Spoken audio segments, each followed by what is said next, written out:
いざないに導かれし者は Hello everyone, Arcadenaut here, and today I'm not here with a review video of recent expansion pack of Monster Hunter Rise Sunbreak. Wanna talk more about Monster Hunter Rise, what it has, how this expansion DLC changed its course, overall gameplay, and of course, why you should give Monster Hunter Rise a chance and why is it the best time to play it.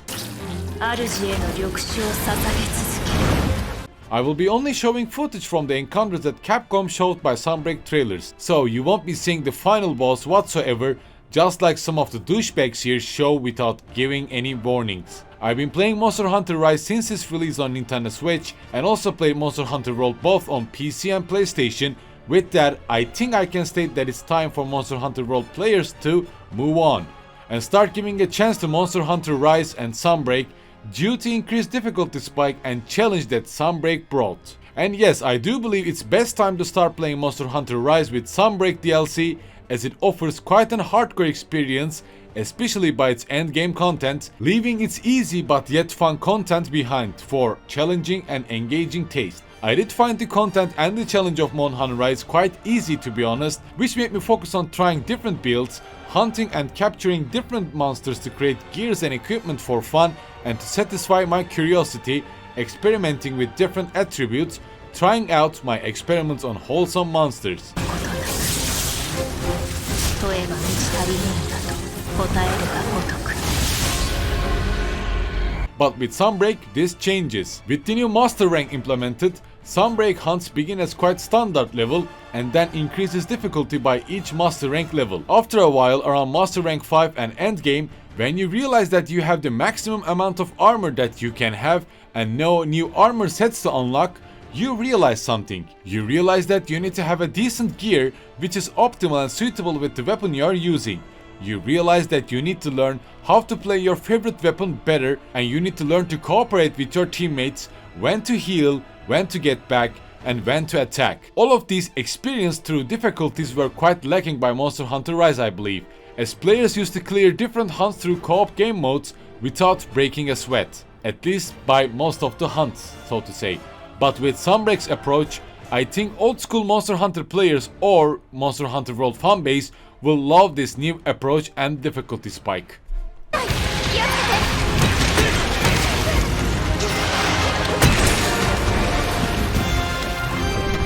Yes, I do believe it's best time to start playing Monster Hunter Rise Sunbreak, even if you have friends or not. Aside from Rise content, Sunbreak goes up to Master Rank 100 to present its last monster for now. Many to be joined soon the roster in upcoming months, and it takes more than 30 or maybe 40 hours to reach this limit. And if you're gonna try out lots of weapons, sets and do side quests and stuff, you're gonna spend more like maybe from 50 hours to 100 hours once again, since Sunbreak has lots of content that I'm not mentioning due to spoilers. Many weapons to craft, many challenges to tackle, it's full of content and experimental approach. But then again, I know what Capcom is capable of, and I don't find around new 15 monsters enough for the roster. I know that many monsters will join the roster, but I'm still waiting for Nergigante to show up, maybe Drumbros, Blango, Kirin, Legiana, Zamstrios, and many more. Which probably means another additional expansion pack for the future, or maybe I just want Rise to be turned into more like a generation substitute. It has the potential to do it, and I love how vicious Gormagala, Astalos, Seregios, Espinas, and of course Malzeno is, but as a Monster Hunter fan, as a person who knows that Rise has that potential, I want to see more, I want to hunt more, and I want this journey to continue for more.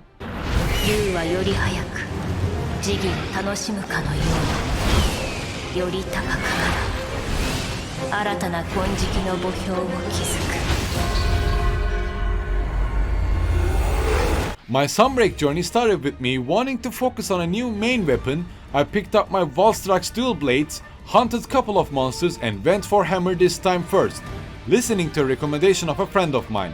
Hammer felt fresher now, granting mobility and also high damage while doing new sweet skills, breaking parts of monsters, stunning them and create an opportunity for the team, feeling stronger with medium level mobility, so to say. But I didn't stop there. Watching some videos here and there about how hard Great Sword hits now and changed into a Great Sword.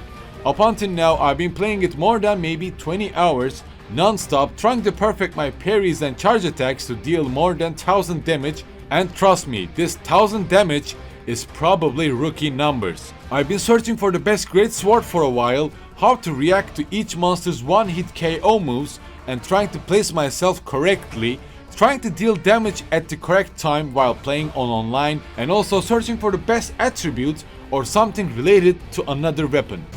現れた主の前にはいかなる攻めで抗おうとその一切が通じる。圧倒する力が叩くねじ伏せる。 So what changed overall? As I mentioned before, mostly difficulty and the moves, how monsters react and the whole AI reactions changed drastically. On Master Rank difficulty, each monster have new abilities, improved AI that targets different members of each multiplayer teams, pushing players to improve themselves, both as a Monhan player and also their characters' gears and weapons of course.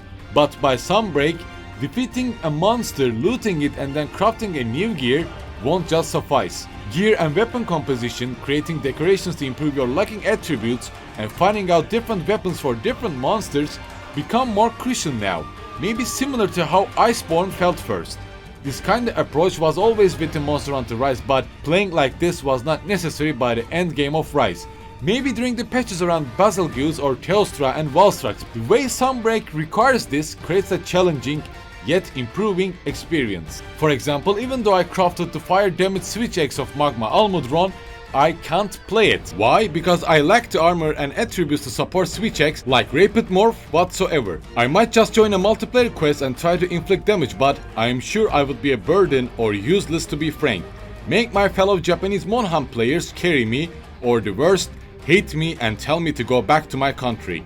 Although this difficulty spike feels unfair by some points and by some monsters, Teostra, these can be overcome with you, the player, improving your own playstyle, your own skills, and of course your character's attributes overall as well. Sunbreak brought this challenging old school Monhan atmosphere back again, and I think this is what makes it addictive and fun.